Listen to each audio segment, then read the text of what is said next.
Yes ma'am. ঠিক আছে। আমার ঠিক এক্সাক্টলি মনে নাই। তোমাদের আমি তোমাদের কিছু ম্যাটেরিয়ালস পাঠাইছিলাম। তোমরা কি সবাই সেটা পেয়েছিলা? মানে কালেক্ট কি করেছিল? আমি ওই যে সিআর কে কিছু ম্যাটেরিয়ালস দিয়েছিলাম। তোমরা কি সেটা কালেক্ট করেছিলা? জি ম্যাম, আমি দিয়ে দিয়েছি সবাইকে। আচ্ছা ঠিক আছে, কারণ ওটার উপর ভিত্তি করে একটা ক্লাস টেস্ট আমি নেব। একটা অ্যাসাইনমেন্ট আমি দিতে চাইছিলাম, আসলে সেটা আমি আর সুযোগ করতে পারি নাই। ওটা মনে হয় দিয়ে দেবো, কারণ আমি দুটো নেবো, ম্যাডাম দুটো নেবেন তো, সেই জন্য। আচ্ছা, কারণ কি ওইটা রিডিং ম্যাটেরিয়ালসটা পেলে ওটার উপর ভিত্তি করে আমি একটা ক্লাস টেস্ট, তোমরা কি মানে তোমরা একটু দেখবা। এই যে হয়তো ছুটির মধ্যে দেখতে পারো না, একটু দেখে তোমরা একটু সিলেক্ট করে আমাকে বলবা তোমরা কিসের উপরে ক্লাস টেস্টটা দিতে চাও। তোমরাই বলবা, যে কারণ অল্প টপিকস এর উপরে ক্লাস টেস্ট আমরা সিলেক্ট করবো। ঠিক আছে। আচ্ছা, দেখো তো এই পোর্শনটুকু কি আমি তোমাদেরকে শুরু করেছিলাম কিনা, কজ ভলিউম প্রফিট অ্যানালাইসিস, এই চ্যাপ্টারটা তো শুরু করব। এটা কি শুরু করেছিলাম কিনা মনে পড়ছে কারো? দেখো, কেউ না কেউ একজন বলো আমাকে, এই চ্যাপ্টারটা কি শুরু করেছিলাম কিনা, কজ ভলিউম প্রফিট অ্যানালাইসিস। হুম, কারো কি মনে পড়ছে? আচ্ছা যাও, আমি শুরু করে দিই, হ্যাঁ, যদি আবার হয়েও থাকে আমি রিপিট করছি। আচ্ছা, তোমাদের লাস্ট ক্লাস, লাস্ট অবধি আমি মনে হয় মোস্ট প্রবাবলি পড়িয়েছিলাম যে লিনিয়ার কস্ট ইকুয়েশন মনে আছে, যে y equals to mx plus c, এটা দিয়ে আমি পড়েছি। মনে আছে তোমাদের? লিনিয়ার কস্ট ইকুয়েশন জি দিয়ে। Ma'am, linear cost. হ্যাঁ হ্যাঁ হ্যাঁ, ওই যে মনে করো যে ওই যে মিক্স কস্ট থেকে আমরা ওই যে ভেরিয়েবল কস্ট ফিক্সড কস্ট বাদ দেওয়া, তারপর সেখান থেকে আমরা ওই যে ভেরিয়েবল কস্ট পার ইউনিট বের করছি, ফিক্সড কস্ট বের করছি, সেটা দিয়ে আমরা একটা লিনিয়ার কস্ট ইকুয়েশন বের করি। তাহলে যে কোনো লেভেল অফ অ্যাক্টিভিটিতে আমি কস্ট কিরকম সেটা আমরা বের করতে পারি। ঠিক আছে, ওকে। এখন আমরা এটা দিয়ে সেখান থেকে আমরা কি করছি, আরেকটা জিনিসের দিকে আমরা চলে যাই, সেটাকে বলা হয় আমার কথা বোঝা যাচ্ছে? জি ম্যাম। ঠিক আছে, ঠিক আছে। আরেকটার দিকে আমি আরেকটা ইয়ের দিকে আমরা যাচ্ছি, সেটাকে বলা হয় কস্ট ভলিউম প্রফিট অ্যানালাইসিস। আমি লিনিয়ার কস্ট ইকুয়েশনের কথা এই জন্যই বললাম, যে ওই যে লিনিয়ার কস্ট ইকুয়েশন, সেখানে আমরা দেখছি কি, যে বিভিন্ন লেভেল অফ অ্যাক্টিভিটিতে আমরা যখন লেভেল অফ অ্যাক্টিভিটি চেঞ্জ করি, চেঞ্জ করার সাথে সাথে কস্ট কিরকম হয় সেটা আমরা বের করতে পারছি।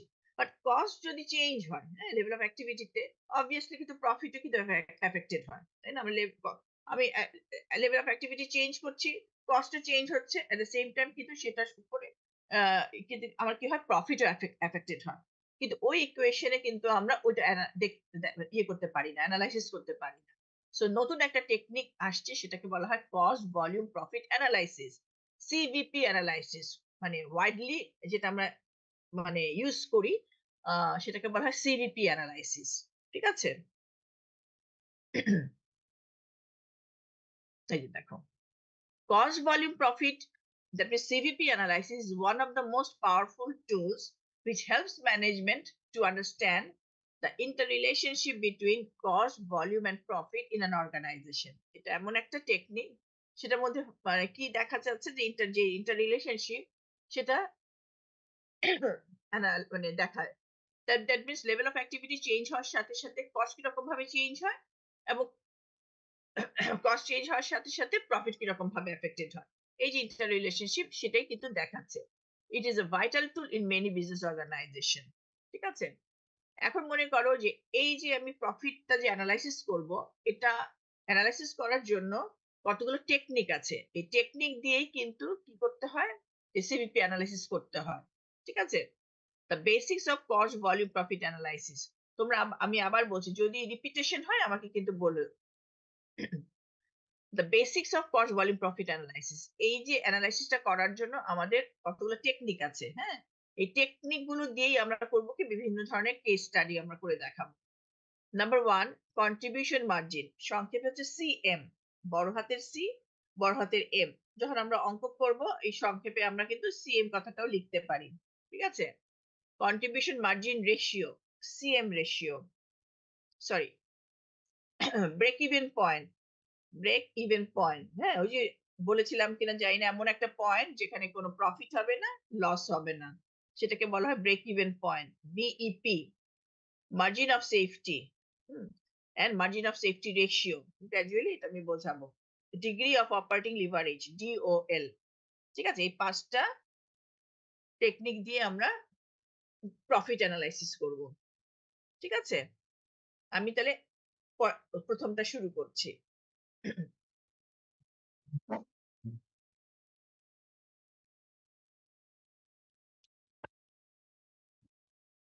কন্ট্রিবিউশন মার্জিন আচ্ছা তোমরা তো বাই দ্য টাইম তোমাদের ফিনান্সিয়াল অ্যাকাউন্টিং হয়ে গেছে দুটো করে ক্রেডিট আওয়ার্স তোমরা অলরেডি ফিনান্সিয়াল অ্যাকাউন্টিং অনেক দূর আগায় গেছো ফিনান্সিয়াল অ্যাকাউন্টিং এর যে কনসেপ্ট যে প্রফিট সেটা তোমরা মানে দেখেছো তাই না মানে অলরেডি ধারণা হয়েছে সেখানে আমরা এক ধরনের ইনকাম স্টেটমেন্ট তৈরি করি তাই না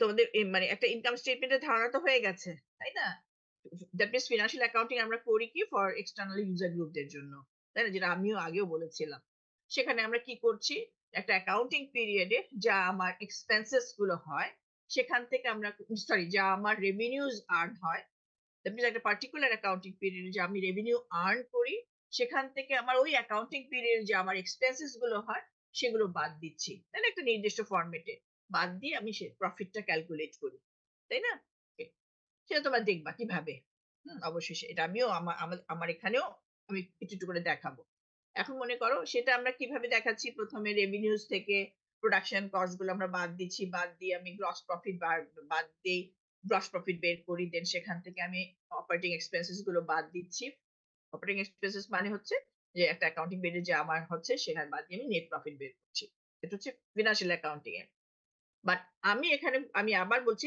আমি এখানে কাজ করছি ফর ইন্টারনাল ডিসিশন মেকিং এর জন্য তাই না কস্ট অ্যাকাউন্টিং কি করছে ইন্টারনাল ডিসিশন মেকিং এর জন্য এই যে কন্ট্রিবিউশন মার্জিনের আমি যেভাবে প্রফিট অ্যানালাইসিস করব আমি আবার বলছি তোমরা করবে না কনফিউজ করবে না এটা কিন্তু আমি পিওরলি ফর ইন্টারনাল অ্যানালাইসিস এর জন্য আমরা প্রফিটটাকে ক্যালকুলেট করব তাই না বা অ্যানালাইসিস করছি এখানে তোমরা দেখবা কিভাবে আমি অ্যানালাইসিস করছি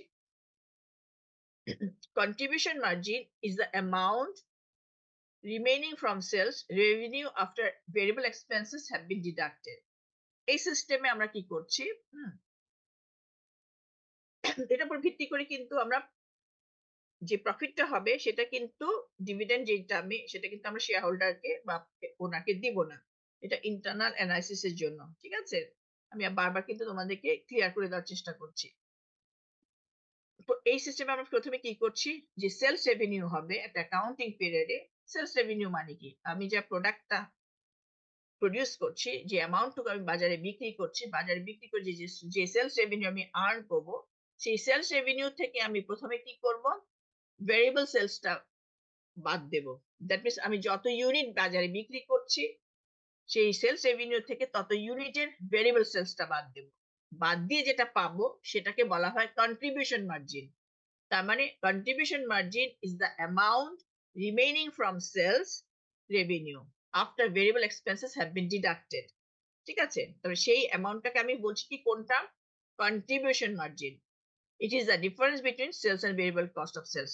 জাস্ট অন্যভাবে আবার বললাম so contribution margin is the amount available to recover fixed cost and then to provide profit for the period আচ্ছা এখন ম্যানেজমেন্ট চাইবে কি এই যে কন্ট্রিবিউশনটা আমি আর্ন করলাম এই কন্ট্রিবিউশনটা থেকে আমি করব কি যে টোটাল ফিক্সড কস্ট ইনকার হচ্ছে ফর দ্য অ্যাকাউন্টিং পিরিয়ড ওই যে একটা অ্যাকাউন্টিং পিরিয়ড আমার টোটাল ফিক্সড কস্ট ইনকার হয় ফিক্সড কস্ট তো ফিক্স তাই না আমি যখন আমি বুঝিয়েছিলাম ফিক্সড কস্ট তো আমার হবেই এই ফিক্সড কস্টটা আমি রিকভার করতে পারি কিনা ম্যানেজমেন্ট দেখবে যে আমার যে কন্ট্রিবিউশন মার্জিন হচ্ছে whether it is sufficient enough to the recovery of our total fixed cost then fixed কস্টটা রিকভার করার পরে আমার যা হচ্ছে তা দিয়ে আমার কতটুকু প্রফিট হচ্ছে the contribution margin is the amount available to recover fixed cost and then to provide profit for the period তারপর আমার কতটুকু প্রফিট হচ্ছে ঠিক আছে এখন তুমি দেখো আমি ছোট্ট একটা এক্সাম্পল দিয়ে প্রথমে দেখাচ্ছি দেন পরে গ্র্যাজুয়ালি অঙ্ক দিয়ে দেখাবো if sales revenue is টাকা 1 lakh and variable cost is টাকা cost of sales is টাকা মনে করো 60,000 মনে করো 1 লাখ টাকা হচ্ছে সেলস রেভিনিউ ভেরিয়েবল কস্ট হচ্ছে 60,000 সো কন্ট্রিবিউশন হবে কত 40,000 ওকে এখন দেখা যাচ্ছে যে ওই অ্যাকাউন্টিং পিরিয়ডে আমার total fixed cost for the period হচ্ছে আমার 35,000 তার মানে আমি যদি মুখে মুখে যদি করে দেখি যে 40,000 থেকে আমি যদি 35,000 ফিক্সড কস্ট বাদ দিই, প্রফিট হচ্ছে আমার কত? 5,000। সো আমি যদি এনালাইসিস করি যে এই যে contribution margin is sufficient enough to the recovery of our total fixed cost. তার মানে ম্যানেজমেন্ট দেখতেছে যে এই যে আমার কন্ট্রিবিউশন আর্ন হচ্ছে, এটা সাফিসিয়েন্ট এনাফ মোটামুটি ভাবে, যে আমি 35,000 টাকা আমার মানে রিকভার করার পরেও আমার কতটুকু, মানে আমি প্রফিট আর্ন করছি, 5,000 টাকা প্রফিট আর্ন করছি। দেখো কিভাবে হচ্ছে, the CM is mainly used first to recover the fixed cost and then whatever remains that goes towards profit. If CM is not sufficient enough to recover fixed cost, then a loss occurs for the period. এখন তুমি দেখো, যদি মনে করো কোনো কারণে contribution যদি 30,000 টাকা হয়ে যায়, ফিক্সড কস্ট তো ফিক্সডই, তাই না? কোনো কারণে আমি বিক্রি করতে পারলাম না বা ভেরিয়েবল কস্ট বেশি হয়ে গেল, আমার কন্ট্রিবিউশন মনে করো 30,000 টাকা হলো। ঠিক আছে? তাহলে কি হচ্ছে?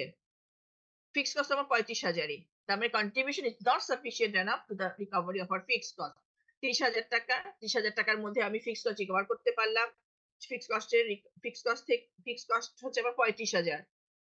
ফিক্সড কস্টের 30,000 টাকা রিকভার করতে পারলাম আর 5,000 টাকা রিকভার করতে পারলাম না। তার মানে আমার কি হলো? লস রিকভার হলো। সরি, লস ইনকার হলো। তার মানে কন্ট্রিবিউশন হচ্ছে 30,000 minus fixed cost 35,000, that means loss হয়ে যাচ্ছে আমার 5,000। এখন তোমরা দেখো আমি একটুখানি দেখাচ্ছি। For example, if contribution is 30,000, then it is not sufficient to recover to fixed cost 35,000. In this case, a loss of taka 5,000 will occur. So, to avoid the loss or to make a profit, what the management can do? মনে করো এখন ম্যানেজমেন্টের target হবে তো কি, লসটাকে recover করার পর দেন profit হওয়া। তোমরা আমাকে বলো, আমি লিখে দিয়েছি। তার আগে তোমরা চিন্তা করে বলো যে আমি যদি প্রফিট আর্ন করতে চাই বা লসটা রিকভার করতে চাই, তো আমাকে কি করতে হবে? ম্যাম সেলস বাড়াইতে হবে। হ্যাঁ, তার মানে প্রথম টার্গেট হচ্ছে কি, আমাকে কন্ট্রিবিউশনটা বাড়াতে হবে, তাই তো? আমি তো কন্ট্রিবিউশন মার্জিনটা পড়াচ্ছি, প্রথম টার্গেটটা হবে আমাকে কন্ট্রিবিউশনটা বাড়াতে হবে। কন্ট্রিবিউশন বাড়ালেই আমি কি করতে পারি? লসটা রিকভার করতে পারবো, দেন আমি প্রফিটটা আর্ন করতে পারবো, তাই না? সো কন্ট্রিবিউশন বাড়াতে গেলে it is the difference between sales and variable cost. দুটো ভেরিয়েবল আছে, it is the difference between sales and variable cost, তাই না? তার মানে তোমরা একজন বলেছো সেলসটা বাড়াতে হবে। ওকে, সেলস বাড়াতে গেলে দেখো, মানে সেলসটা হচ্ছে দুটো জিনিসের কম্বিনেশন, তাই না? একটা হচ্ছে sales revenue, sorry selling price, একটা হচ্ছে সেলস ভলিউম। ঠিক আছে? এখানে দেখো, this can be achieved by increase in sales volume or increase in selling price, তাই না? এখন মনে কর এই দুটো জিনিস অবশ্যই ম্যানেজমেন্ট করতে পারবে, বাট দুটো জিনিস করতে গেলেও কিন্তু ম্যানেজমেন্টকে কিছু আম, যেটাকে আমি বললাম যে একটা, মানে কিছু পয়েন্টস আছে সেটা তাদেরকে মাথায় রাখতে হবে। সেলস ভলিউম কিন্তু চাইলেই তারা ইচ্ছা মতো বাড়াতে পারবে না, তাই না? তাকে দেখতে হবে মার্কেটে তার ডিমান্ড আছে কিনা। মার্কেটে কিন্তু ডিমান্ড থাকতে হবে। সো ওই ডিমান্ড বাড়াতে হবে। ডিমান্ড বাড়াতে গেলে তার কোয়ালিটি ইমপ্রুভ করতে হবে, তাই না? বিভিন্ন জিনিস ফ্যাক্টর তাদেরকে চিন্তা করে সেলস ভলিউমটা তাদের বাড়ানোর চেষ্টা করতে হবে। আইদার যদি সেলিং প্রাইসও তারা যদি বাড়ায়, সবসময় কিন্তু মনে করো কম্পিটিটিভ মার্কেটে সেলিং প্রাইসও বাড়ানো সম্ভব না, তাই না? যদি এটা মনোপলি মার্কেট হয় তাহলে কিন্তু ইচ্ছা মতো সেলিং প্রাইস বাড়ানো যায়। What ever it is, before এই যে কন্ট্রিবিউশন বাড়ানোর আগে তাকে আনুষঙ্গিক এগুলো চিন্তা ভাবনা করে এইগুলো করতে হবে। এগুলো নন কস্ট ফ্যাক্টর এগুলোকে বলা হয়। ঠিক আছে? তো এগুলো মনে করো যে আম, অল্প করে আমি এগুলো যখন করাবো, এই অল্প করে জিনিসগুলো বুঝিয়ে দেবো। টু ইনক্রিজ দা কন্ট্রিবিউশন আমরা কি করতে পারি? এই আমরা সেলস ভলিউম বাড়াতে পারি অথবা সেলিং প্রাইস আমরা বাড়াতে পারি। অথবা আমরা করতে পারি কি, ভেরিয়েবল কস্টটাকে কমাতে পারি। তো ভেরিয়েবল কস্ট মানে কি? তোমাদের মনে আছে কিনা জানি না, আমরা যখন পড়িয়েছিলাম ভেরিয়েবল কস্ট মানে কি, এটাকে ডাইরেক্ট ম্যাটেরিয়ালস, ডাইরেক্ট লেবার, যে আদার্স যে ইয়েগুলো আছে, ইলেকট্রিসিটি বিল, তাই না? ওই যে গ্যাস বিল বা অন্য যে ফ্যাক্টরস ইয়েগুলো আছে, কস্ট গুলো, ট্রান্সপোর্টেশন কস্ট, ওই যে কস্ট গুলোকে ইয়ে করতে পারি, সেগুলো কন্ট্রোল করতে পারি। এখন মনে করো যে ওগুলো আমরা কমানোর চেষ্টা করতে পারি, তাই না? ম্যানেজমেন্ট কমানোর চেষ্টা করতে পারি যে এটা ভেরিয়েবল কস্ট। ঠিক আছে? তো হোয়াটএভার ইট ইজ, যদি ছোট্টখাট্ট কোশ্চেন আসে, হ্যাঁ, তবে তোমরা এইভাবে লিখে দিতে পারো যে ম্যানেজমেন্ট, যে যদি মানে how to improve the contribution, তাই না? যদি হয় যে কন্ট্রিবিউশন বাড়ানোর জন্য ম্যানেজমেন্ট কি করতে পারে, জাস্ট সিম্পল এভাবে একটু লিখে দিও। হ্যাঁ, significance of calculation of contribution margin. তাই না? আমরা কেন সো এই যে আমি কেন কন্ট্রিবিউশন মার্জিন এভাবে আমরা এনালাইসিস করব? তাই না? আমরা তো মনে করো একভাবে ওই যে ফিন্যান্সিয়াল অ্যাকাউন্টিং এ একভাবে মনে করো প্রফিট তো ক্যালকুলেটই করছি। তাহলে এইভাবে আমাদের করার কারণটা কি? এর কারণটা হচ্ছে এরকমই যে আমরা কন্ট্রিবিউশন মার্জিন এইভাবে এনালাইসিস করছি। কারণ বুঝছো কথাটা? ফিক্সড কস্ট তো আমাদের রিকভার করতেই হবে, আমাদের দিতেই হবে। সুতরাং ফিক্সড কস্ট রিকভার করার পরেও আমরা প্রফিট কতটুকু পাচ্ছি। দেন যদি আমি প্রফিট যদি আমি না করতে পারি বা যদি আমাদের লস রিকভার হয়, দেন ম্যানেজমেন্ট কি করতে পারে বা কি রকম রেমিডিয়াল অ্যাকশন নিতে পারে। ঠিক আছে? জাস্ট এইটুকুই হচ্ছে পারপাস। তোমরা যখন ছোটখাটো কোয়েশ্চেন আসে নিজেদের ভাষায় লিখে দিবা। ঠিক আছে? ওকে।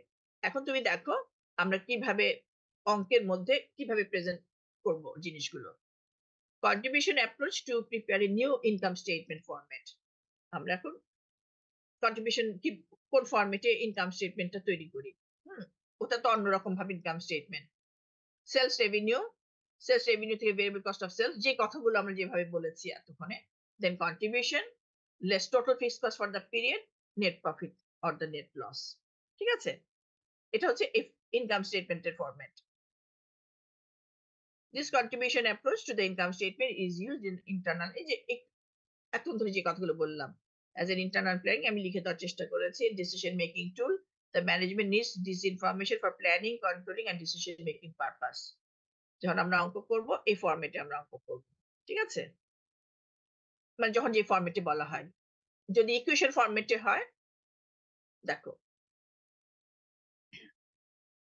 যদি আবার দেখতে চাও আমাকে বলবা আমি আবার ফিরে যাব ওখানে।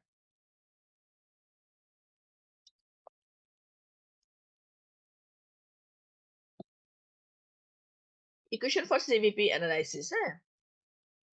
Sorry, S minus B equals to C.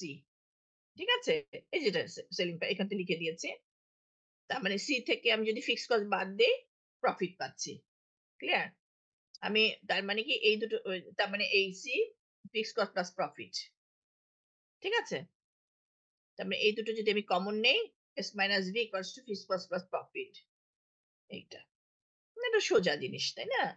তার মানে selling sales revenue equals to variable cost, fixed cost plus profit. তাই না? এটা তো জানা কথাই। সেলস রেভিনিউর মধ্যে কি থাকবে? Variable cost, fixed cost plus profit. এটা মনে রাখার চেষ্টা করবে। কারণ এইগুলোর উপর ভিত্তি করেই তো অঙ্কগুলো হবে। ঠিক আছে? পরে চলে যাব? যাব নেক্সট? ওকে। আচ্ছা, এখন আমি যেটা করব আ অঙ্কের দিকে চলে যাচ্ছি। This is the basic information.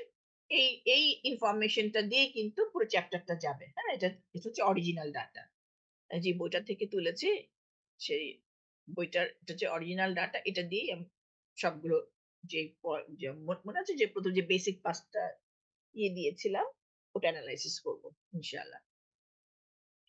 With the help of the following cost data of a racing bicycle company, we will discuss all the basics of CVP analysis. ঠিক আছে? মনে রাখার চেষ্টা করবা যে কি ছিল? ইউনিট সেলিং প্রাইস মনে করো প্রতিটা বাইসাইকেলের সেলিং প্রাইস পার হবে ৳৫০০ করে। Unit sold in the month of June মনে করো সে ৫০০ টা ইউনিট সে বিক্রি করছে। ঠিক আছে? ইউনিট ভেরিয়েবল কস্ট প্রতিটা ইউনিট বাইসাইকেল প্রোডিউস করতে তার ইউনিট ভেরিয়েবল কস্ট লাগছে ৳৩০০ করে। ঠিক আছে? Total fixed cost for the period. Period মানে হচ্ছে জুন মাসে। টোটাল ফিক্সড কস্ট হচ্ছে আমার ৳৮০,০০০ for the month of June. ঠিক আছে? তারপর selling price per unit ৳৫০০ ৫০০ unit সে প্রোডিউস করছে for the month of June. Variable cost per unit হচ্ছে ৳৩০০ আর total fixed for the period হচ্ছে আমার ৳৮০,০০০। সিম্পল জাস্ট এই ৪ টা ইনফরমেশন। আচ্ছা, আমি কি করছি ইনকাম স্টেটমেন্ট তৈরি করে ফেললাম। হুম? ৫০০ unit at the rate of টাকা ৫০০ ৳২.৫ lakh. Variable expenses ৫০০ unit at the rate of টাকা ৩০০ ৳১৫০ কন্ট্রিবিউশন মার্জিন হচ্ছে এত, লেস ফিক্সড এক্সপেন্সেস এত, নেট অপারেটিং ইনকাম হচ্ছে এত। ঠিক আছে? পরে আমি একেবারে লাস্টে গিয়ে আমি একটা বড় মানে একসাথে সব অঙ্ক করাবো। বা একটা মানে অঙ্ক করাবো। আগে ইয়েগুলো ফর্মুলা গুলো আমি বুঝাই দিচ্ছি। তাহলে অঙ্ক করতে পারে অসুবিধা হবে না। বুঝতে সময় লাগবে না। আচ্ছা, ফিক্সড কস্ট বাদ দেওয়ার পরে পাচ্ছি নেট অপারেটিং ইনকাম। ঠিক আছে? এখানে একটা পার ইউনিটের ইনফরমেশন দিলাম। দ্যাট মিনস এটা খেয়াল রাখবা। সরি। এই যে কন্ট্রিবিউশন মার্জিন হচ্ছে আমার পার ইউনিট হচ্ছে ৳২০০। তার মানে কি প্রতিটা ইউনিট এটা ক্লিয়ার মনে রাখবা। প্রতিটা ইউনিট বিক্রি করে আমার পার ইউনিট কন্ট্রিবিউশন আমি আর্ন করছি কত হচ্ছে ৳২০০ করে। প্রতিটা ইউনিট বিক্রি করে কন্ট্রিবিউশন আমি আর্ন করছি ৳২০০ করে। আচ্ছা, এখন এখানে জাস্ট বুঝানোর জন্য কি লেখা হচ্ছে দেখো।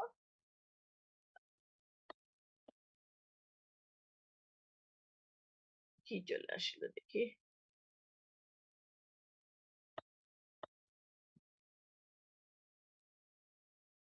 আচ্ছা। আম CM is used first to recover fixed expenses, any remaining CM এটা তো একই কথাই। আচ্ছা, here contribution is টাকা 1 lakh and fixed cost is টাকা এত।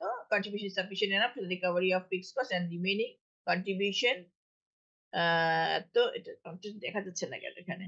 যাক এখানে লেখা আছে এটা তো and the remaining যেই দু আ বিশ ইয়েটা আছে ৳২০,০০০ আছে। আম এ কি বলছে যে আ দাঁড়াও চলে গেল।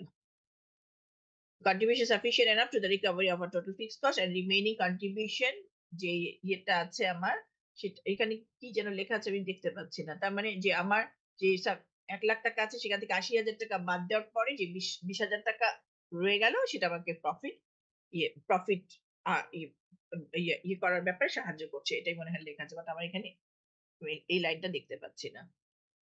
এটা এখানেই লেখা আছে। যাক এরপরে আমি কি লিখেছি সেটা দেখো। Here it can be seen that sales, variable cost and contribution margin can be expressed on per unit basis. এটা আমরা per unit basis এও দেখাতে পারি। Here per unit contribution margin is টাকা 200 if the company sells 1 bicycle. আমি যদি তাহলে per unit contribution হবে কত? Added to recover। এখন যদি প্রতিটা ইউনিট যদি আমি বিক্রি করি, প্রতিটা ইউনিট আমার কি করছে? ৳২০০ কন্ট্রিবিউট করছে to the recovery our fixed cost. হুম, এখান থেকে আমি আরেকটা জিনিস দেখাই। মনে করো এতক্ষণ ধরে তো আমি কি করছি? ৪০০ ইউনিট ৫০০ ইউনিট বিক্রি করছি।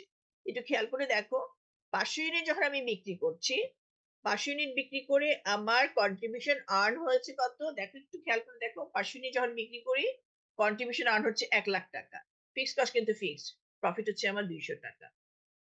এখন তুমি দেখো আমি যদি ৪০০ ইউনিট বিক্রি করি তাহলে কি অবস্থা হয়? ৪০০ ইউনিট যখন আমি বিক্রি করি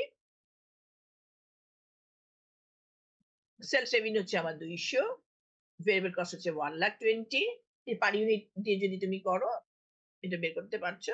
কন্ট্রিবিউশন আর্ন করছে কত? ৮০,০০০। ফিক্সড এক্সপেন্সেস হচ্ছে কত আমার? ৮০,০০০। তার মানে ৪০০ ইউনিট যখন আমি বিক্রি করি, ঠিক আছে? কোন যে কন্ট্রিবিউশন আর্ন হচ্ছে সেই কন্ট্রিবিউশন দিয়ে আমি শুধুমাত্র ফিক্সড কস্টই শুধু রিকভার করতে পারছি। কোন প্রফিট হচ্ছে না, কোন লস হচ্ছে না। ঠিক আছে? Here total contribution margin is just sufficient enough to the recovery of total fixed cost, but doesn't contribute any amount to net income. তাহলে কোন নেট ইনকাম হচ্ছে না। That means total contribution equals to total fixed cost for the period. এই যে তোমরা দেখো যে এইখানে এমন একটা মানে পজিশন আছে কোন প্রফিট হবে না, কোন লস হবে না। এই যে পয়েন্টটা সেই পয়েন্টটাকে বলা হয় ব্রেক ইভেন পয়েন্ট। এই যে ৪০০ ইউনিট যখন আমি বিক্রি করব, কোন প্রফিট হচ্ছে না, কোন লস হবে না। এটা আমরা ডিটেইলস এর পরবর্তী মানে ৩ নাম্বার পয়েন্টে ব্রেক ইভেন পয়েন্টের কথা বলা হচ্ছে। ওখানে আমরা ডিটেইলস পড়ব। ঠিক আছে? এমন একটা পয়েন্ট যেখানে কোন প্রফিট হবে না, কোন লস হবে না। আচ্ছা বাট এখানেই আমি একটু ছোট্ট করে জিজ্ঞেস করছি, তোমরা কি বলতে পারবা? যদি আমি ৪০১ ইউনিট প্রোডিউস করি বা সরি বিক্রি করি। ৪০১ ইউনিট যদি আমি বিক্রি করি, ৪০০ ইউনিটে তো কোনো প্রফিট হবে না, কোনো লস হবে না। যেহেতু ৪০১ ইউনিট যদি আমি বিক্রি করি, কি হবে বলো তো? Ma'am ৳২০০ profit. ৳২০০ প্রফিট হবে। ৪০২ ইউনিট বিক্রি করলে ৪০০। ৪০০ তাই না? ইজিলি আমরা তার মানে কি? আমরা যদি ইনকাম স্টেটমেন্টও যদি তৈরি না করি, সে যদি ৪০২ দিয়ে এভাবে যদি ইনকাম স্টেটমেন্ট আমরা কিভাবে বের করতে পারবো দেখো ক্লিয়ারলি যে প্রতিটা ইউনিট আমি বললাম যে কন্ট্রিবিউশন আমি আর্ন করছি কত দিয়ে? ৳২০০ করে। তাই না? সেম আমি অতিরিক্ত ব্রেক ইভেন পয়েন্টে কিন্তু আমার ফিক্সড কস্ট রিকভার হয়ে গেছে। আমি পরে আরো হয়তো ব্রেক ইভেন পয়েন্টে আরেকটু ডিটেইলস বলব। তো প্রতিটা ইউনিটে আমার কিন্তু ফিক্সড কস্ট রিকভার হয়ে গেছে। তাই না? যে ফিক্সড কস্ট বাদ দিলাম। তার মানে প্রতিটা unit um um exceed the break even point ১ unit into uh যে কন্ট্রিবিউশন মার্জিন পার ইউনিট হচ্ছে আমার ৳২০০। তার মানে 1 ইউনিট ইনটু ২০০। এই যে ৳২০০ আমার অতিরিক্ত আমি পাচ্ছি, এই একেবারে টোটালি ওটা কি হয়ে যাচ্ছে? প্রফিট আর্ন হয়ে যাচ্ছে। বিকজ ফিক্সড কস্ট কিন্তু রিকভার হয়ে যাচ্ছে। এটা আমি পরে আরো অঙ্কের মাধ্যমে মানে ইয়ে দিয়ে তোমরা দেখবা। যেহেতু তুমি বলতে পেরেছো সেজন্য বললাম। যদি আরো একটা ইউনিট করি, ২ ২ ইউনিট ইনটু ৳২০০ তার মানে ৪০০। তার মানে অতিরিক্ত যেই above the break even point সবই আমার কি হয়ে যাবে? প্রফিট ক্যালকুলেট হবে। আচ্ছা যদি 399 ইউনিটস আমি বিক্রি করি মানে এই যে ৪০০ ইউনিটের থেকে যদি ১ ইউনিট কম ইউনিট যদি আমি বিক্রি করি লস হবে আরকি। ৳২০০ লস হবে। তাই না? তার মানে below the break even point যত ইউনিট আমি বিক্রি করব আমার লস হবে। সেটা কত দিয়ে লস হবে? ওই ৳২০০ পার ইউনিট দিয়ে ইয়ে হবে। ঠিক আছে? আচ্ছা। এখন তুমি দেখো এই যে সরি এটা আগেই বলা হয়ে গেছে। আমি তো আসলে অনেকদিন এটা খুলি না। The contribution approach. If the company sells one more bike, what will happen? Net operating income will increase by টাকা এত। ঠিক আছে? এই যে একটু আগে যে কথাগুলো আমি বললাম। উম ঠিক আছে? এখানে লেখাই আছে। ওকে। If the company sells one bike less এত, the company will incur a loss. Prepare the income statement by yourself. হুম? তোমার ইনকাম স্টেটমেন্ট না করেও, হ্যাঁ? তুমি কিন্তু যে মুখে ওই পার ইউনিট দিয়ে তোমরা করতে পারবা। ঠিক আছে? এই যে দেখো, পার ইউনিট কনসেপ্ট। এখন মনে করো যে অঙ্ক করার সময় কে কিভাবে তাড়াতাড়ি করতে পারে। অনেকে মানে মনে করো যে মার্কস কিন্তু সমানই পায় অনেকে। কিন্তু অনেকে কিন্তু টাইম নিয়ে নেয়, হ্যাঁ? ইনকাম স্টেটমেন্ট দিয়ে করে অঙ্কটা করে দিচ্ছে। অনেকে ওই যে পার ইউনিট কনসেপ্ট টা যদি তাদের ক্লিয়ার থাকে, পার ইউনিট দিয়েও হয়তো অঙ্কটা করে দিচ্ছে। তাই না? A result will be same. এখন দেখো পার ইউনিট কনসেপ্ট টা আমি তোমাদেরকে বুঝাই দিচ্ছি। এর আগে বলে দিচ্ছি বাট এখানে লেখা আছে। To know what the contribution will be at various level of activity, it is not necessary for the management to prepare a whole series of income statement at every level of activity. The accountant simply multiply the number of units to be sold by the contribution margin per unit. For example, if the company sells এত bikes, the total contribution will be এত bikes into এত। তাই না? Just simply আমি contribution margin per unit আমি বের করতে পারবো। Similarly, we do not need to prepare income statement to estimate profit at the particular sales volume. Simply multiply the number of units sold above the break-even point by the contribution margin per unit. যেটা একটু আগে বললাম। Above the break-even point আমি যদি প্রফিটটা calculate করতে চাই। So break-even point এর উপরে আমি যত ইউনিট আমি বিক্রি করছি তা দিয়ে আমি contribution margin per unit multiply করলেই আমি পেয়ে যাব। Once the break-even point has been reached, net income will increase by the unit contribution margin for each additional unit sold. ঠিক আছে? এই যে আমি ওই যে বই থেকে ওগুলো পেস্ট হ্যাঁ, ওটা কোনো সময় এটা তো জাস্ট তোমাদের জন্য ক্লিয়ার করে ওগুলো তো বই থেকে পেস্ট করা এগুলো তোমাদের জন্য করে দিলাম। যে যেটা পারে সেভাবে করে দেবে। এটা কোনো সমস্যা নাই। রেজাল্ট তোমরা যেভাবেই বের করতে পারো না কেন। হ্যাঁ? For example if the company sells এত bikes its operating income will be এই যে এত। ঠিক আছে? দেখো একটু।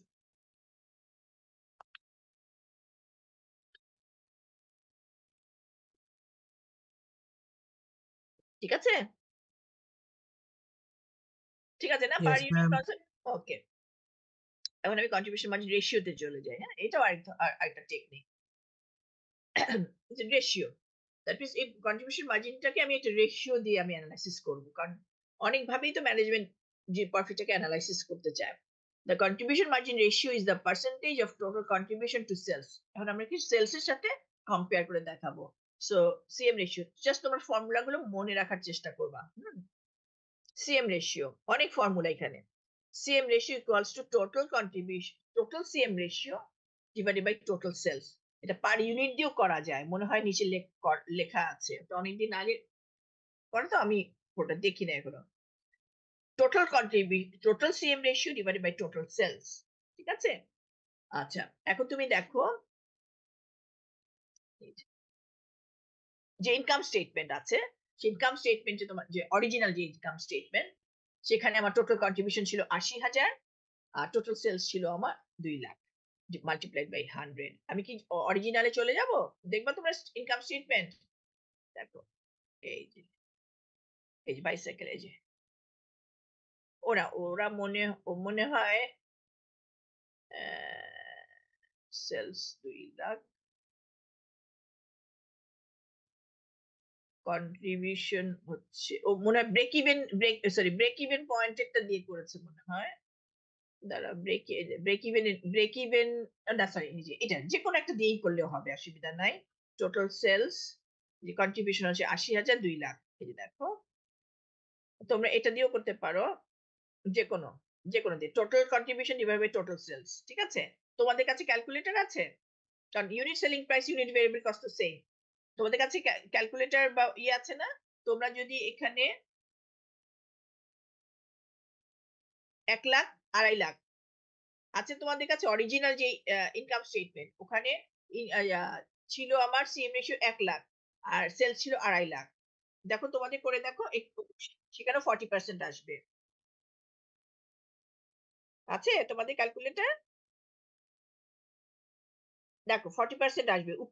উপরে তুমি অরিজিনাল যে ইনকাম স্টেটমেন্ট, সেখানে আমার যখন আমি ৫০০ ইউনিট বিক্রি করছিলাম, সেখানে আমার কন্ট্রিবিউশন ছিল ১,০০,০০০ আর সেলস ছিল ২,৫০,০০০। হ্যাঁ? তার মানে আমি ১,০০,০০০ ডিভাইডেড বাই ২,৫০,০০০ মাল্টিপ্লাইড বাই 100, তাহলে দেখবা 40% ই আসতেছে। হ্যাঁ? ঠিক আছে? Yes ma'am. তাই না? আচ্ছা। আ এখন তুমি দেখো যে তার মানে 40%, হোয়াট ডাজ ইট মিন? তার মানে আমি যদি এক ৳১০০ বিক্রি করি, আমার কন্ট্রিবিউশন হবে কত? ৳৪০। এটা হচ্ছে রেশিও। সেলস যদি ১০০ হয়, টাকা ১০০ হয়, আমার সিএম রেশিও হবে কত? সরি, কন্ট্রিবিউশন হবে কত? 40। দ্যাট মিনস আমার ভেরিয়েবল কস্ট হচ্ছে কত? 60। রেশিওটা তুমি বুঝতে পারছো? আমি সিএম রেশিওটা যে 40% আমি বের করলাম, এটা মানেটা কি? সেলস যদি আমার ৳১০০ হয়, সিএম কন্ট্রিবিউশন হচ্ছে কত? ৳৪০। এটাই তো? হুম। তার মানে কি? ভেরিয়েবল কস্ট তাহলে কত হচ্ছে? 60। রেশিওটা তাহলে কি হচ্ছে? ভেরিয়েবল কস্ট টু সেলস হচ্ছে আমার 60% আর ভেরিয়েবল কস্ট টু কন্ট্রিবিউশন হচ্ছে আমার কত? 40%। পার ইউনিট দিয়েও যদি আমি বের করি, পার ইউনিট সেলিং প্রাইস হচ্ছে আমার কত? ৳৫০০। পার ইউনিট হ্যাঁ, হ্যাঁ। আর পার ইউনিট কন্ট্রিবিউশন হচ্ছে আমার ৳২০০। উপরে ২০০, নিচে হচ্ছে ৫০০ মাল্টিপ্লাইড বাই 100। তাইলে দেখবা সেখানেও 40% আসছে। ঠিক আছে? এখানে কি লিখলাম, কি লিখেছি দেখি? Each ৳100 increases in sales result in a total contribution margin increases in 40%। ঠিক আছে? তোমরা যেভাবে এনালাইসিস করো না কেন, একই জিনিসই। হুম? Contribution margin ratio can be determined in terms of units also, হ্যাঁ? ইউনিট দিয়েও যদি আমি করি একই পার্সেন্ট আসবে। বাট এটা খেয়াল রাখবা, যদি আ ফ সিএম রেশিও যদি 40% হয়, সিএম রেশিও মানে কি? মানে টু সেলস হচ্ছে আমার 40%। তাহলে আমার ভেরিয়েবল কস্ট টু সেলস হবে কত? ভেরিয়েবল কস্ট টু সেলস মানে কি? যেহেতু সিএম কন্ট্রিবিউশন মানে কি? Sales minus variable cost. তাই না? তারপরে সিএম রেশিও যদি 40% হয়, তারপরে ভেরিয়েবল কস্ট টু সেলস কত পার্সেন্ট হবে? এটা গ্র্যাজুয়ালি তোমরা এগুলো আরো এগুলো পাবা। বাট আমি আগেই তোমাদেরকে মাথায় ঢুকাতে চাচ্ছি। তার মানে ভেরিয়েবল কস্ট টু সেলস তাহলে কত পার্সেন্ট হচ্ছে? 60%। 60% হচ্ছে, হ্যাঁ? মানে এটা মানে যেন অঙ্ক করার সময় তোমাদের সাথে, সাথে মনে ক্যালকুলেট মানে মনে রাখার জন্য বলছি। আচ্ছা, এখন তুমি দেখো। আর এসিএম রেশিওটা দিয়ে আমি কি করব? আমার তো প্রত্যেকটা জিনিস বের করার একটা পারপাস লাগবে, তাই না? দেখো, আমি তো কন্ট্রিবিউশন মার্জিনটা একবার দিয়ে করছি। বাট সিএম রেশিওটা আবার কেন করব? The CM ratio is extremely useful in that it enable how the contribution margin will be affected by the change in the sales volume. Say present sales is টাকা 2,00,000। হুম? মনে করো আমি যদি আমি অ্যামাউন্ট এ যদি আমি বলি and expected sales is টাকা 2,30,000. If selling price per unit and variable cost per unit remains the same, same ratio will be remain 40%. এখন মনে করো আমি যখন ৳২,০০,০০০ বিক্রি করছি, তখন তো আমি বের করলাম আমার আ সিএম রেশিও হচ্ছে 40%, তাই না? এই যে একটু আগে বের করলাম 40%। এখন মনে করো আমার সেলস ভলিউমটা বেড়ে গেল। 2,30,000 টাকা এখন আমি বিক্রি করছি। আমার এক্সপেক্টেড সেলস মনে করো বাড়বে। এখন ম্যানেজমেন্ট জানতে চাচ্ছে যে ওই সময় আমার প্রফিট কত হবে। ঠিক আছে? এখন আমি সিএম রেশিও ইউস করতে চাচ্ছি। If selling price per unit এবং ভেরিয়েবল কস্ট পার ইউনিট যদি রিমেইন কনস্ট্যান্ট থাকে, তার মানে কি ওই সময়েও আমার সিএম রেশিও কত থাকবে? 40% ই তো হবে। দেখো, যখন আমার এক্সপেক্টেড সেল যদি 2,30,000 টাকা যদি হয়, তাহলে মানে কি আমার সিএম রেশিও যদি unit selling price, unit variable cost যদি রিমেইন তার মানে কি আমার ভেরিয়েবল কস্ট পার ইউনিট ৩০০ টাকাই আছে। ওকে? সেলিং প্রাইস পার ইউনিট আমার ৫০০ টাকাই আছে। দ্যাট মিনস কন্ট্রিবিউশন আমার ২০০ টাকাই থাকবে। তার মানে আমার আ সিএম রেশিও 40% ই থাকবে। উপরে ২০০ নিচে ৫০০ মাল্টিপ্লাইড বাই 100 তার মানে আমার 40% ই তো থাকবে সিএম রেশিও, তাই না? তার মানে এই 40% আমি কি করতে পারি? ওইখানে এপ্লাই করতে পারি। এই যে এই এম এক্সপে ইয়ে এই কি যেন বলে? ইনক্রিজ ইন সেলস এ আমি এপ্লাই করতে পারি। ঠিক আছে? এখন তুমি দেখো দাঁড়াও এই যে এখানে আমি সিএম রেশিওটা এপ্লাই করতে পারি। So an expected sales contribution will be 2,30,000 মনে করো এইখানে আগে দেখো। আমি যদি এই যে 2,00,000 আমার সেলস আছে। এখানে মাল্টিপ্লাইড বাই 40% প্রফিট কত হয় দেখো তো? 2,00,000 ইনটু 40% প্রফিট কত হয়? ম্যাম ৮০,০০০। ৮০,০০০ হয়। তার মানে কি আমার কি ইনকাম স্টেটমেন্ট তৈরি করতে হচ্ছে? না ম্যাম। করতে হচ্ছে না। আমি টেকনিক গুলো ম্যানেজমেন্ট তো টেকনিক বের করে, অ্যাকাউন্টেন্টরা তো বারবার টেকনিক আমার সবসময় বসে কি ইনকাম স্টেটমেন্ট তৈরি করা সম্ভব? টাইম কনজিউমিং না? সুতরাং টেকনিক বের করছে। তার মানে আমি আবার কি করছি? আমি একটা সিএম রেশিওটা বের করছি। ওকে? আমার সেলিং প্রাইস বাড়িয়ে আমি সিএম রেশিও বের করে ফেললাম। সুতরাং আমি ভলিউমটা জানি যে আমার সেলস ভলিউম এত হইতে পারে। সুতরাং আমার ৳2,00,000 সেলস। 2,00,000 এর সাথে আমি জাস্ট সিএম রেশিওটা মাল্টিপ্লাই করে আমি এক্সপেক্টেড প্রফিটটা বের করে দিলাম। তার মানে আমার এক্সপেক্টেড সেলস ইয়ে হচ্ছে আমার ৳৮০,০০০ মানে সরি এক্সপেক্টেড কন্ট্রিবিউশন হচ্ছে আমার কত? ৳৮০,০০০ এর থেকে আমি ফিক্সড কস্ট বাদ দিয়ে দিলাম। বাদ দিয়ে দিলে আমি পেয়ে যাবো কত? প্রফিট বা লস হচ্ছে কিনা আমি বের করতে পারছি। ঠিক আছে? এখন তুমি দেখো যে আমার এই যে মানে সেলস ভলিউম আরো বেড়ে গেল কত? 2,30,000 তখন আমি দেখি আমার কন্ট্রিবিউশন কত হচ্ছে। দেখো, কারণ আমার সিএম রেশিও সেইম আছে। কন্ট্রিবিউশন হচ্ছে কত?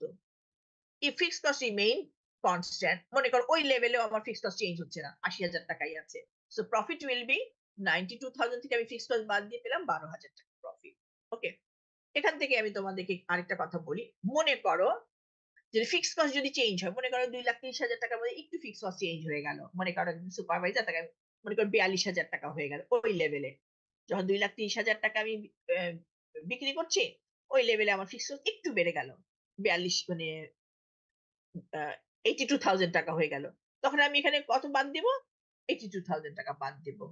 হুম? তখন আমি ডিটেইলস অঙ্ক মানে আর বড় একটা অঙ্ক করাবো। তখন তোমরা দেখবা হয়তো যদি ২ একটা থাকে। বাট এখন বুঝায় দিচ্ছি কত? যদি একটু ফিক্সড কস্ট বেড়ে যায়, তাহলে বাড়তেও তো পারে, তাই না? যে টাইমের উপরে আমি সেলারি একটু বেড়ে দিলাম বা আমার কোনো একটা ইয়ে বেড়ে গেল, হয়তো রেন্ট বেড়ে গেল। যদি টোটাল ফিক্সড কস্ট একটু বেড়ে যায়, তখন আমি করব কি এই লেভেলে আমি এই ফিক্সড কস্টটা ওই সো অ্যাডভার্টাইজমেন্ট কস্টও যদি বেড়ে যায়, সো আমি করব কি এখানে আমি ওই অ্যামাউন্ট টুকু বাদ দিয়ে দেব। ওকে। আর আরেকটা কথা, এটা হচ্ছে নাম্বার 1 পয়েন্ট।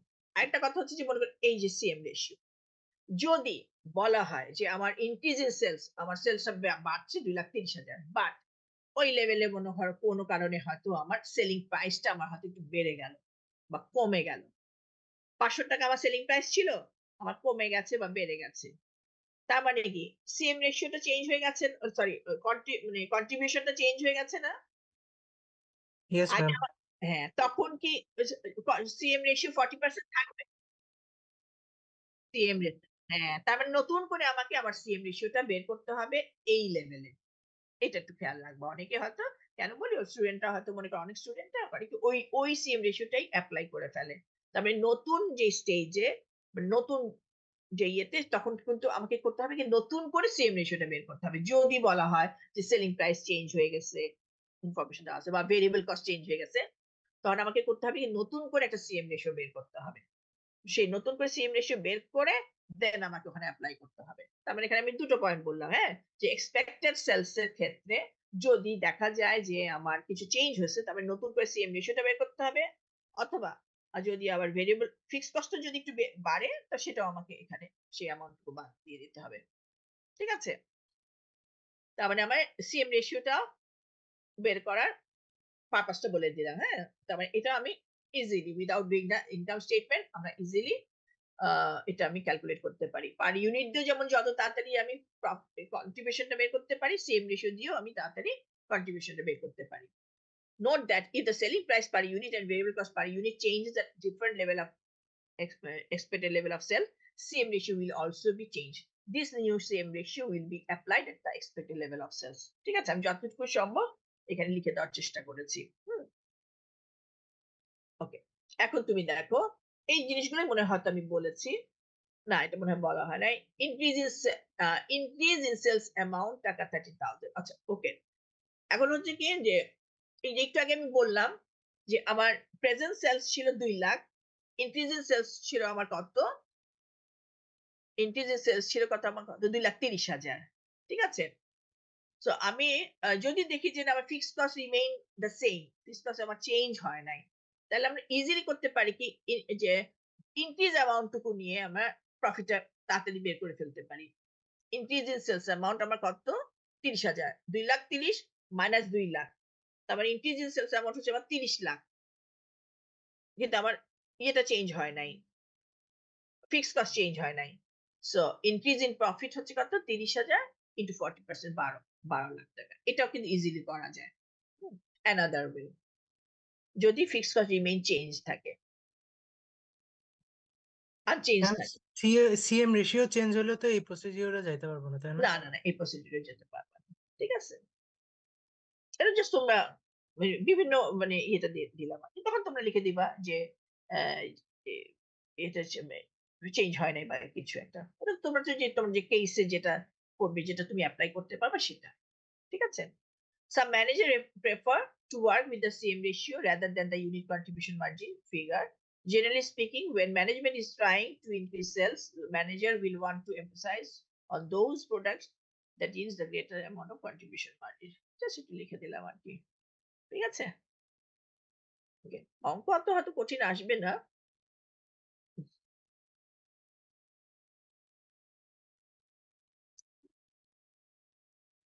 এই কথাগুলোই যেটা বললাম এটা জাস্ট অঙ্কের মাধ্যমে করে দেওয়া হলো আরকি। Use of contribution margin ratio. এই যে ৫০০ ইউনিট, এত ইউনিট। ঠিক আছে?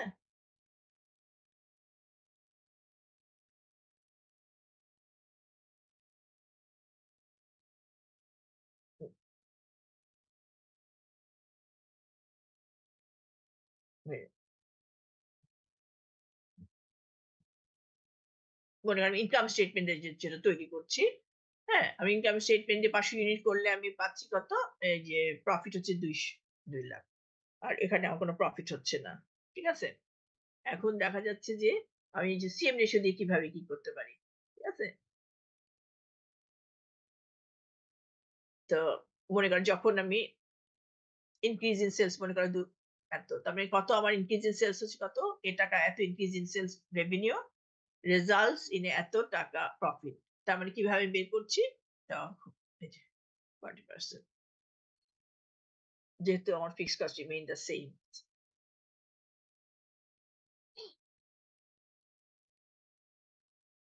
আচ্ছা। টাইম আছে? ব্রেক ইভেন পয়েন্ট এ যাবো? উনার টাইম নাই মনে হয়, হ্যাঁ? নেক্সট ক্লাসে তাহলে আমি ব্রেক ইভেন পয়েন্ট পড়াবো। ঠিক আছে? Okay ma'am. হ্যাঁ, এইটুকু পর্যন্ত বুঝেছ তো না? জি ম্যাম। তাহলে তোমাদের সাথে একটু ইয়ে করলো, তোমরা তো সেদিন পুরোটাই ছুটিটা ইয়ে করছো। তোমরা তোমাদের সাথে আলাপ করি। কারণ আমি লাস্ট যে সিলেবাস টুকু, কোন চ্যাপ্টার টুকু তোমরা আইদার আ হয়তো ভুলেও গেছো, বাট তোমরা তো সিলেবাস টুকু একটু ওভারলোড ইয়ে করো, বুঝলে? গো থ্রু টা করো, হ্যাঁ? বাট কতটুকু তোমরা করবে। আইদার তোমরা অঙ্ক পোরশনটুকু করতে পারো অথবা ১ম দিকে যেই ক্লাসিফিকেশনটা করেছিলাম, আ যে বে ডাইরেক্ট ম্যাটেরিয়ালস, ডাইরেক্ট লেবার, হ্যাঁ? ম্যানুফ্যাকচারিং ওই যে থিওরিটিক্যাল দিয়ে আমি কিছু কুইজ টাইপের কোয়েশ্চেন করতে পারি, এগুলো করতে পারি। দুটো ভাগ করে দিলাম আমি, হ্যাঁ? আইদার ওই যেগুলো y equals to mx plus c এই পোরশন টুকু দিয়ে একটা এই ভাগ করতে পারো অথবা ওইটুকু। কোনটার উপর দিবা তোমরা আমাকে একটু কাইন্ডলি একটুখানি জানাবা। ঠিক আছে? পুরোটা করলে কিন্তু তোমাদের উপর চাপ পড়ে যাবে। ঠিক আছে? একটু জানালে আমি সেভাবে কোয়েশ্চেন রেডি করে একটা টাইমের তোমাদেরকে ফিক্স করে দিব আরকি। নেক্সট উইক থেকে কি অফলাইনে ক্লাস হবে? তুমি জানো কিছু? খ খবর পেয়েছো? অফলাইনে ক্লাস হবে। ইনশাআল্লাহ তাহলে হয়তো দেখা হবে তোমাদের সাথে তো দেখাই হয় নাই। তো ঠিক আছে। ওকে। আল্লাহ হাফেজ, হ্যাঁ? আসসালামু আলাইকুম ম্যাম। ওকে।